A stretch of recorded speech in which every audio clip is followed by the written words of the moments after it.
Do you think LeBron's being sincere there, saying that Steph's MVP, and then keep in mind they're playing each other Wednesday? Well, I'm not going to question his sincerity with it. I'm just going to say I think it's some gamesmanship there. And to me, I'm one of those people. Listen, it's no big deal. I ain't losing sleep over it. But I prefer. Let me just put it to you this way, because I'm gonna be nice this one. I'm gonna be nice. I mean, I'll save my vitriol for Max Kellerman. I'm not gonna aim it in the direction of LeBron James here. But I want a little.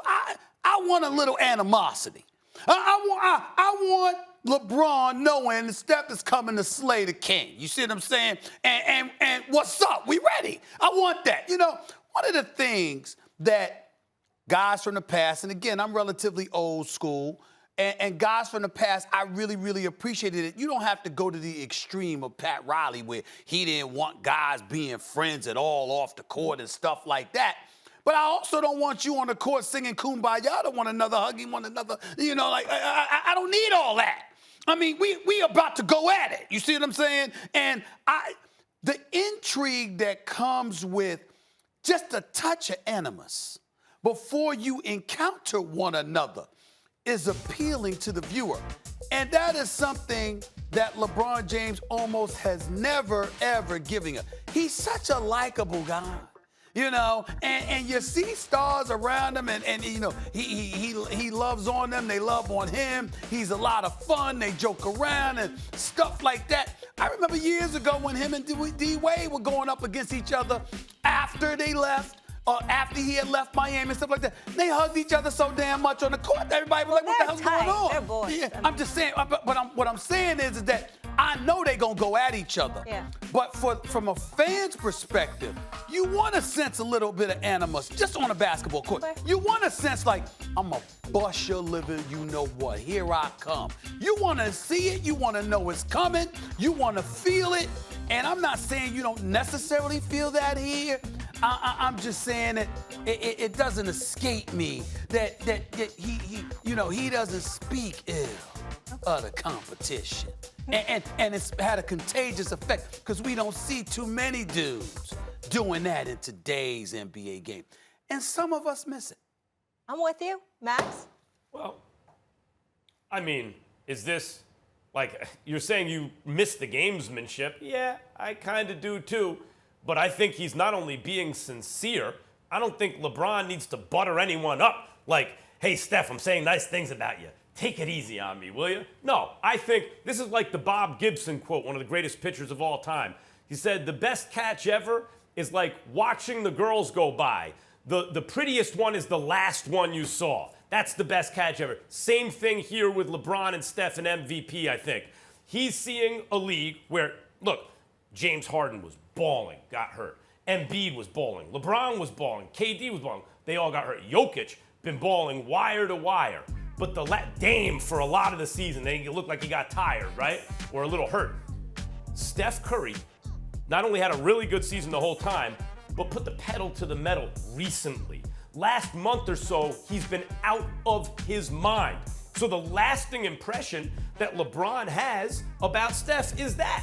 And if you ask him about it, he's going to tell you that's the MVP. I don't think he's sitting down and like really thinking about from beginning to end. Maybe he is, because Steph has played himself, I think, into the number 2 spot behind Jokic. But I can't blame a dude, especially who's about to compete against that guy. Like, what do you have to brace for?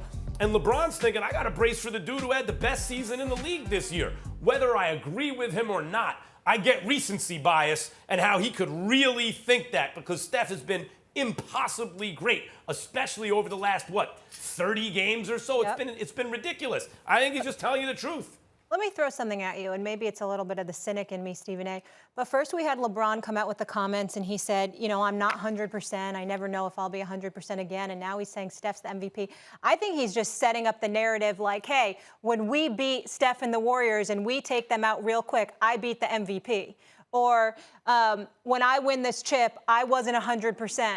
And he's just setting us up here, and that's kind of the direction of where he's going with it. I wouldn't accuse him of that. He clarified his position about never being 100% last night when he spoke, or Saturday rather, when he spoke to the media. He was like, he said maybe he should have clarified it and people ran with it. Well, damn it, it was because there's a lot of people that don't know the game, didn't know what he meant, and he knew that, and that's who he was speaking to when he said it. So he's the one that left it out there. But what he was saying is that, you know what, you never feel fresh. Once you start playing in this game, you're never 100% a game. You might be 99%, but you're never 100. There's always some little tweak or whatever that you could afford to you could afford to have at your disposal. That's all he meant by that. And I don't think it's one of those situations where he's saying, okay, if I'm not 100% and I still slayed the giant that is Steph Curry. Believe it or not, even though Steph Curry is lethal, LeBron has bigger fish to fry. The fact is, they're the reigning defending NBA champion.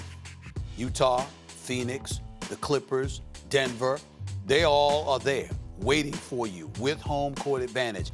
And if you get through them, the Brooklyn Nets with Kyrie, and I say Kyrie instead of KD because even though we know KD would love to be universally recognized as the best in the world and what have you, as opposed to LeBron, KD wasn't LeBron's former teammate. KD wasn't the one that wanted out from playing under LeBron's shadow. That would be Kyrie Irving. And so Kyrie Irving going to the finals against LeBron James, that would be headline material all day, every day when it comes to those two going at it and putting on a show on the court if the finals came to that. LeBron actually has bigger fish to fry than Steph. It's just that Steph is so lethal, Steph could interrupt everything by knocking the Lakers off Wednesday night, even though that wouldn't eliminate the Lakers from the possibility of making the postseason. Max?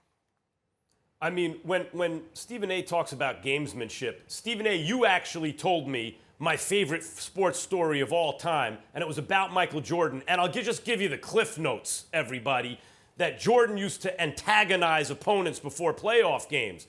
And when Stephen A., you told me this story, I was like, yeah, of course, because he wants to throw them off their game. Muhammad Ali used to do the same thing, right?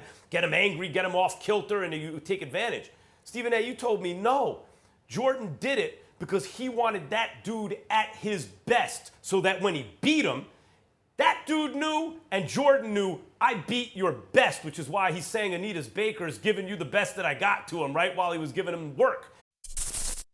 Thanks for watching ESPN on YouTube. For live streaming sports and premium content, subscribe to ESPN+.